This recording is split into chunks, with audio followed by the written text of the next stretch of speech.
So this is a feature that I wanted to have on the show because there's something going on. There's an industry right now that is thriving that I used to collect hockey cards a long time ago when I was like 10, 11, 12, 13 years old. And I used to love collecting those OPC cards. And they used to have that gum, that stick gum. You remember that pink stick gum that used to come with it? And I used to have a lot of powder on it or sugar on it, whatever, icing sugar, whatever it was. I used to love that gum. I used to love those cards. And every now and then I used to see, get the beautiful cards with the masks or the Gila Fleur cards. And I used to keep my cards in shoe boxes. Well, unfortunately for me, my mother threw all those cards away. But for those who are lucky and their cards were never thrown away, some of you have cards right now that are worth a lot of money. Most of you probably know by now. And for those who don't, well, you're probably going to find out tonight how much money your cards are worth. Chris La Tornade coming up. Sick Sports Cards.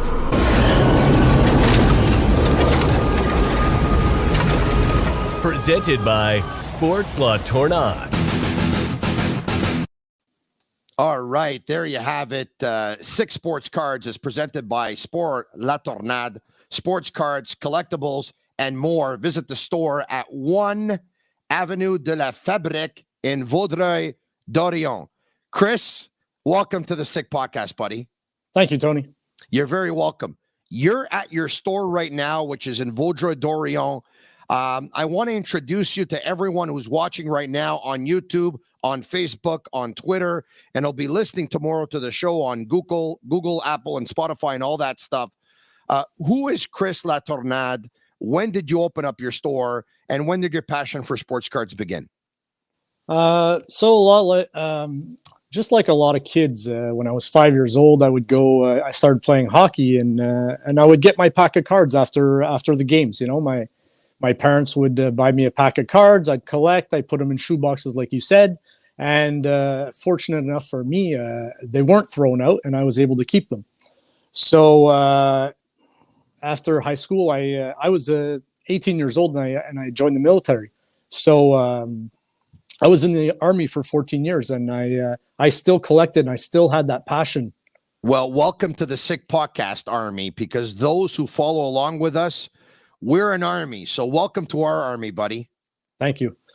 So after that, once I found my way, and after a tour of duty, and I said, like, I want to do something more hobby-like, more passion, and my passion for sports cards just grow stronger and stronger and stronger. And after the early 2000s, when the cards really exploded again, because in the 90s wasn't so good, but in the early 2000s it really exploded again.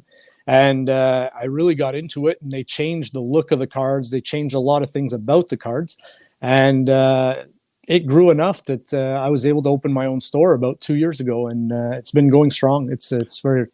So let me ask you this industry that is player cards and sports cards, how long is this going to be able to continue? Because if cards are very, very valuable right now, like, will they always continue to be valuable? Like, because if they're very valuable, well, then everyone's going to get into it and everyone's going to collect sports cards. Like, this is something that obviously can last. Absolutely. So that's a good question, actually, is that in the early 2000s, they started making cards that are more, before we used to have a normal card, and they used to print a lot. So now if I take, for example, I'm going to show you a card here. This is a Caufield card. Okay. This is big right now in Montreal. Who makes that card? Because there's different companies that make them, right? So that's Upper Deck. That's produced from Upper Deck. Yeah. So that's from a line called Black Diamond. It's if you have a look again, it's got four. It's called a quad diamond, and I don't know if you can see in the picture there, but that card is numbered to 15. So what happens now that never happened before? Pardon me if you don't. You're talking to someone completely ignorant in this business. Okay. Can you bring back up the card? Where is it numbered 15? Where would I see that? So right under here, like right above my finger. I got it. Okay. Perfect. And let me ask you this, Chris, if you don't mind. Yeah. Is Upper Deck like the the number one in terms of hockey cards, or Yeah. there is no number one? No, they're the number one. So they They're have the license. They have the license with the NHL. So they're exclusive. There is other companies that do make cards, but there's different agreements that the other ones have where they can't put a logo on the jersey or stuff like that. And it works like that in baseball and basketball and stuff like that too, when it comes to Panini or Topps, who's also producers in the game. So did you say that Cole Caufield card that you just showed me? That's a rookie card? It's like a 4 diamond. You said, are there only 15 of those in the world? Is that it? Yeah, that's it. Yeah. And you got one of them? Yes, that's it. Yeah. So what does that sell for? Or what is it worth? So a lot of people use comparisons and look things up on eBay and use a comparison of how much the last ones are sold for. Yeah. Now a card like that's on 15, there won't be a lot of comparisons and you won't find many. So I can look at other players. You can judge like in the same year as Cole Caufield, you have Trevor Zegras. You can compare other players and other cards. So if you like, my asking price on that card would be about $3,000. Does it mean I get $3,000? I don't know. I'm going to a show this weekend. Good chance I will. But on the regular basis at my store, somebody might make me an offer, something close to it. Yeah, that show that you're going to this weekend, I believe it's at the Sport Expo in in Laval in Fabreville, correct? That's correct. Okay. All right. That's pretty good. How much? So there's going to be there's going to be a bunch of tables lined up with people like yourself there, and they're going to be selling their cards, and there's going to be a bunch of former athletes and stuff like that are actually going to be on hand, and they're going to be signing. Is that it? That's right. That's right. What's the entrance fee?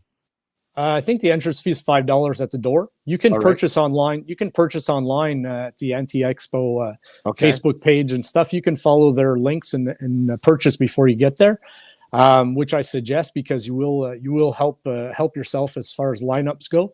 But there will be like over 100 kiosks there. So if I would have bought Upper Deck cards, there's a chance that in my deck, there's only 15 in the world, but there's a chance that I could have got in my pack this Caufield card. Yeah, this is it. Yeah. And so what do cards sell for nowadays? Like if I were to buy a deck, I don't even know this. I'm dumb. Would people buy a deck when it comes to this stuff? That is, would people buy a deck of cards, or do you buy a box now? How does this work? So people tend to buy the boxes. Now there's boxes for everyone's budget. You can buy a $30 box and you can buy a $1,500 box. Yeah. So, and that goes for every sport, and I say 1,500 is probably about your top hockey box in the last 2 years. If you want to go back to 2015-16, where you can find big McDavid cards, then you're looking at even more for a box. But if you want to buy a product that's coming out this year, you go with your budget and you buy a box, and you can potentially. What does buying a $1,500 box give me? More chance of having a card that is worth more money, or will be worth more money one day because it's kind of like a limited card? Is that it? Is that the reasoning? Yeah, I kind of refer to people, and I tell people it's kind of, if you want to look at it kind of like going to the casino, some people play the slot machines at 10 cents, and some people like throw $20 bills in the machine. That's good. And so with hockey boxes, you can do the same thing. If you want to go big and you want to gamble and get the big stuff, if you want to, you see these cards online sometimes that going for $50,000, $100,000. Well, they're not pulling those cards out of a $30 box. Those guys paid a lot of money for their box, and that's how they got rewarded. So I probably put you in a difficult spot here, because obviously I don't want you to say, no, don't come to my store to buy my card, but I'm going to ask you this question anyway. I'm curious to hear your answer, and I'll probably ask it about several cards. Should I come into your store and buy that card? Yeah, absolutely. The Caufield card right now is actually one of the hottest cards you're going to find, especially in a market like Montreal. So in the card collecting, the market where you are, absolutely, it has a lot to play with the card and its price. So us So, being for in Montreal, example, Nicolas Baudin's card yesterday was probably worth a lot less than it was at 11 o'clock this morning when he got traded to the Canadians. yeah. So on a lower scale, what people tend to collect a lot is the rookie cards, and they're called Young Guns. So again, I brought up some Cole Caufields. This is a Young Guns Cole Caufield card. Okay. So Nicolas Baudin's Nicolas Baudin, I had a bunch of them. They were actually going for. Let me see. I got a bunch here. Really? Okay. Okay. So I'm going to show you them. Okay. So These are all cards. These are all Nicolas Baudin rookie cards. Okay. Okay. So I had them in a box yesterday, selling anywhere between. They're in my $2 box. You know, if somebody offered me $1 for them, I'd probably take it. Okay. But I took them out of that $2 box today because they're going into the $8 to $10 box. Wow. Okay. So you can see how it plays. Have some left? Yeah, I do actually. Yeah. How many did you sell today? Tell me the truth. Probably about 10 or so. Yeah. You sold about 10 Nicolas Baudin cards after he was traded to the Canadians. Anything that was on my eBay store that had Nicolas Baudin's name on it was going today. Yeah. What's the most expensive? How many cards do you have in your store? And by the way, you have your phone set up. Is there any way I could see your store at all, or? You could actually. I could a little bit. Let's see if I can turn my. So my store here. Oh, you see now right we're talking. Yeah, now we're talking. You see the World Cup stickers there? That's very popular Qatar? right now. Yeah, wow. That's Qatar World Cup. Are those I'm going to turn a little bit. Are those made by Panini? Yes, they are. Yeah. You know what I used to love, or my kids used to love, probably about 10 years ago, is those Panini sticker books. Do you sell those too? Yeah, I do. I have the Panini. So this box that I showed you right here. This is right here. I can pull out. This is the. Oh yeah. That's the magazine. Yeah, this was amazing. My kids used to buy the magazine. All right, buy all the stickers, fill it up, and then my wife used to throw it in the garbage after. What a beautiful thing! Oh yeah, money in the garbage. Yeah, this year with Team Canada in there, it's going like it's crazy how much we sell. How many cards do you have in your store? Oh, Tony, a lot. There's probably a good 50,000 or so cards in here. That's you could turn it back to you now if you want. Yeah. So that's not just that's just in the store. I mean, did I just see a jersey? Do you sell jerseys too, or? Oh yeah, absolutely. We have all kinds of memorabilia, jerseys, pucks, sticks. Wow. Yeah, we have figurines. What's the most expensive card in your store? Right now, so everything that's expensive for me goes into a vault and at the bank. You know, like the safety deposit box. For sure. So right now tonight, what I was able to pull up here is a Wayne Gretzky. Yeah. So see this Wayne Gretzky. If you look closely, that's not his rookie card. I can see it's not his rookie card. That's not his rookie card. But if you see over here, it says 1 of 1. 1 of 1. That's the only one in the world, and you have it. That's right. Okay, I don't even know what it is. But get ready. I'm going to throw you an amount. I don't even know what we're talking about here. I know nothing. Okay. Right. Yeah. Wayne Gretzky, 1 of 1. I don't even know what it is. Cole Caufield was 3,000 his rookie card. Yes. 5 times 15,000. I would probably sell it to you for that price. Now you're right in the ballpark. Wow. So I mean, it's one. But what is it though? It's not a rookie card. What is it? This one is from 2021. 2021. Yeah. So this actually comes from a box called Clear Cut. And, so they came out with Gretzky cards even after he retired. Oh yeah. Yeah, they still that's what they do. They still have a lot of it keeps, I don't know if it keeps the old guys coming back, but it's definitely, they want to, every now and then you'll pull a Steve Yzerman, a Mike Modano, Joe Sakic. Really? Oh yeah. Where did you get that card? So that card is out of a Clear Cut box. So a Clear Cut box is a set that comes out once a year. It's only 1 card per box.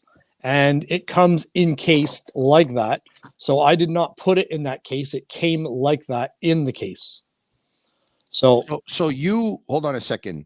You didn't know you were buying this card, and this card will happen to be in the box, or it's a surprise. Anytime you open a box, this Wayne Gretzky card in that box could have been Alex Regula from the Chicago Blackhawks, rookie. It could have been a $20 card. But so you were here in Montreal and you bought this box. Absolutely. It was a client that opened it at our store. Hold on a second. A client that opened it at your store. It's a client who bought it, or you bought it? The client actually bought it, and we do trades, and we buy and we sell. Like a lot of times, a client that hits a big card often doesn't walk out with it because you want to buy it from them. Absolutely. So now I'm going to ask you the same question that I asked you before. Should I buy that card? And if I had the money, should I buy that card? My personal opinion is You're probably always going to say yes. I don't know if I'm asking you a dumb question or not. So no. I don't know. I think I'm more honest when it comes to that things. I would prefer, personally, and I would like to pass that on, is that you would prefer more a rookie card than to buy, unless you're a Wayne Gretzky collector already and you already have a lot of Wayne Gretzky cards, then you're definitely going to want to buy that card.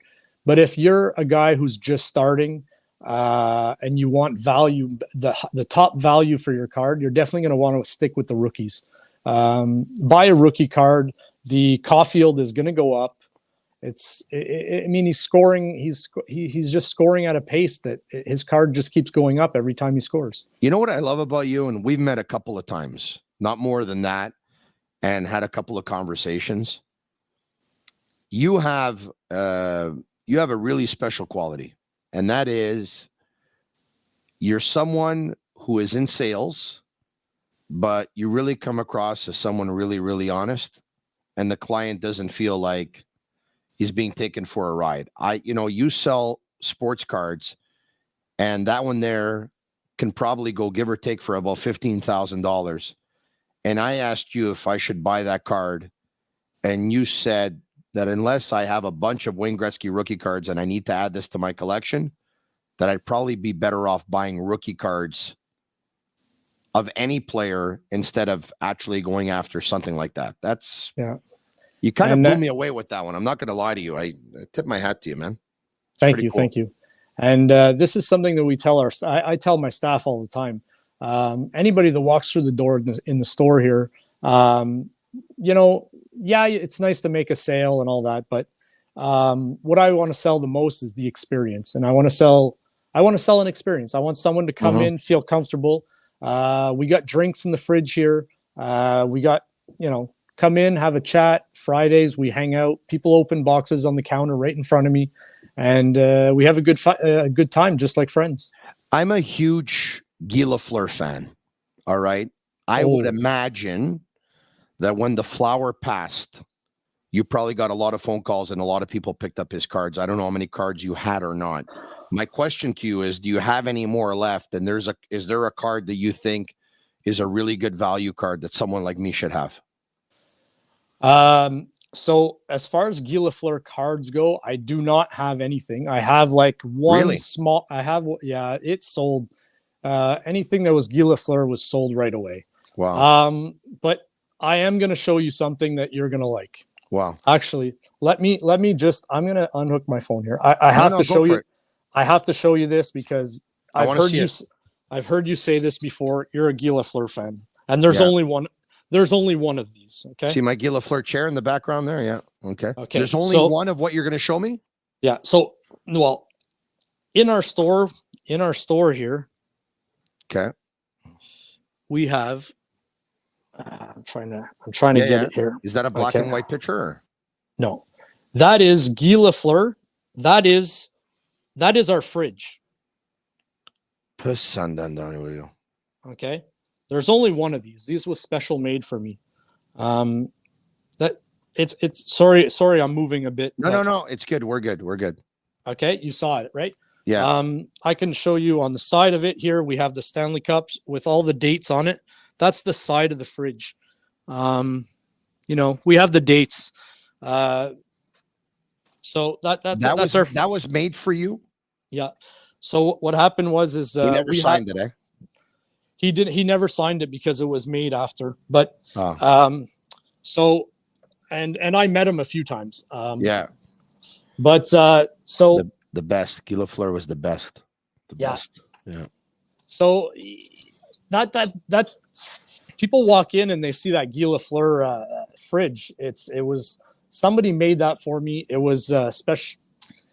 It's an old fridge. I don't know if that fridge is from the 70s, the 80s. I'm not sure, but it was refurbished. They changed the motor on it, and they turned it into that. So the Chicago Bears should make one for William Refrigerator Perry. It would be a very appropriate. Don't you think? Yeah, absolutely. Yeah. The Sick Podcast with Tony Marinaro's Tascam equipment is supplied by Ericsson Audio, the choice of musicians, engineers, and broadcast professionals. All right. In ending, this has been so enriching, by the way. The Canadiens played the Minnesota Wild yesterday. Kirill Kaprizov had like an amazing season last year. I'm just curious, what is his rookie card worth? Kirill Kaprizov's around $150 ungraded. I do have one graded like a PSA 10 here. It's about $600 card when graded. What does that mean? Graded, not graded? It goes through like an audit or like a when you're buying a diamond ring or something type of thing, right? Exactly. Yeah. So okay. Look, if I show you this is a Patrick Waugh. You see the 8? It's graded 8. That means it's graded an 8 on 10. Yeah, 8 on 10. So it's got what? It's got dents in the corners or something, or the lines are a little bit off or whatever. It's just okay. That's an older card. It's a little bit harder to grade, so probably the edges are a little rough, maybe some corners and stuff like that. But nowadays, the new cards that are coming out, they play between an 8 and a 10. Sometimes they'll get a little ding in the corner or a rough edge or something, but it's always good to send them away and get graded just because you'll definitely up the value of your card. Chris, once again, why don't you tell everyone where your store is in Vaudreuil-Dorion exactly? We're right off the 20. It's 1 Avenue de la Fabrique, Vaudreuil-Dorion. We're just on the corner basically of the St. Charles and the 20. It's Hey, thanks so much. You're going to be a regular contributor on the show. We're going to talk player cards. Have fun at the show at the Sport Expo on the weekend in Laval, in Fabreville. And what times does that go on from? If people watching right now want to drop by on the weekend, come see you, come see others that are there and stuff like that. What time? So general admission is at 10. If you want to buy a VIP pass, you can come in at 9, but general admission will be 10 to 5. Thanks, bud. I'll probably see you this weekend. All right. Thank you. All right. There you have it. Chris La Tornade. Wow. That's pretty amazing stuff. I'm Marinaro, and that clip you just watched is from our most recent episode of the Sick Podcast. Once again, follow us on YouTube, Twitter, and Facebook. Subscribe to our YouTube channel. It's absolutely free, and you'll be notified when we go live. I'm Marinaro. Tell your friends about it. This podcast, like me, it's pretty sick.